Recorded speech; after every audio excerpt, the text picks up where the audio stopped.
అష్టాదశ శక్తిపీఠాలు ఎన్నో విభిన్న కథనాలు ఉన్నటువంటి అష్టాదశ శక్తిపీఠాల్లో ప్రద్యుమ్నాం శంకరీదేవి అంటారు.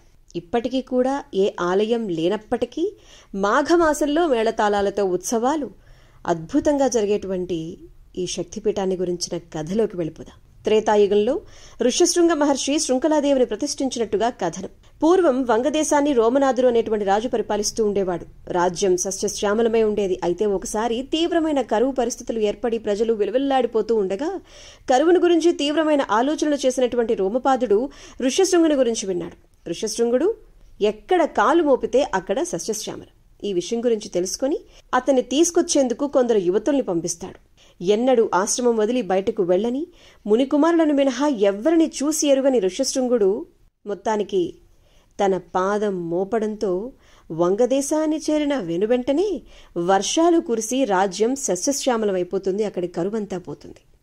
రోమపాదుడు తన కుమార్తె శాంతాదేవిని ఋష్యశృంగునికిచ్చి వివాహం జరిపిస్తాడు. ఈ విధంగా కొంతకాలం వారక్కడే గడిపిన పిదప శృంఖలాదేవిని అక్కడ ప్రతిష్ఠించినట్టుగా ఒక కథనం.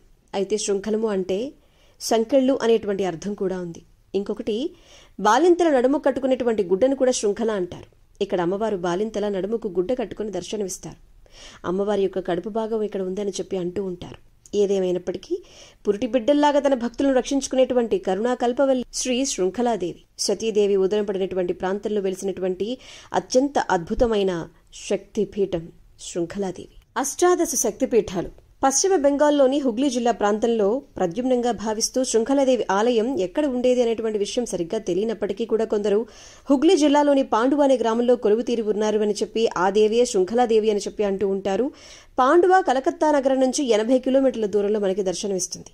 ఇక కలకత్తాకు సుమారు 135 కిలోమీటర్ల దూరంలో ఉన్నటువంటి గంగాసాగర్లోని గంగాదేవిని కూడా శక్తిపీఠంగానే చెప్తూ ఉంటారు. ఋష్యశృంగుడు ప్రాంతం నుంచి వెళ్లిపోయినటువంటి గ్రామంలోని శృంఖలాదేవితో పాటు కలకత్తాకు సుమారు 135 కిలోమీటర్ల దూరంలో ఉన్నటువంటి ఇక్కడ శక్తిపీఠంగా అమ్మవారు వెలిశారు అని చెప్పి మరో కథనం కూడా ఉంది.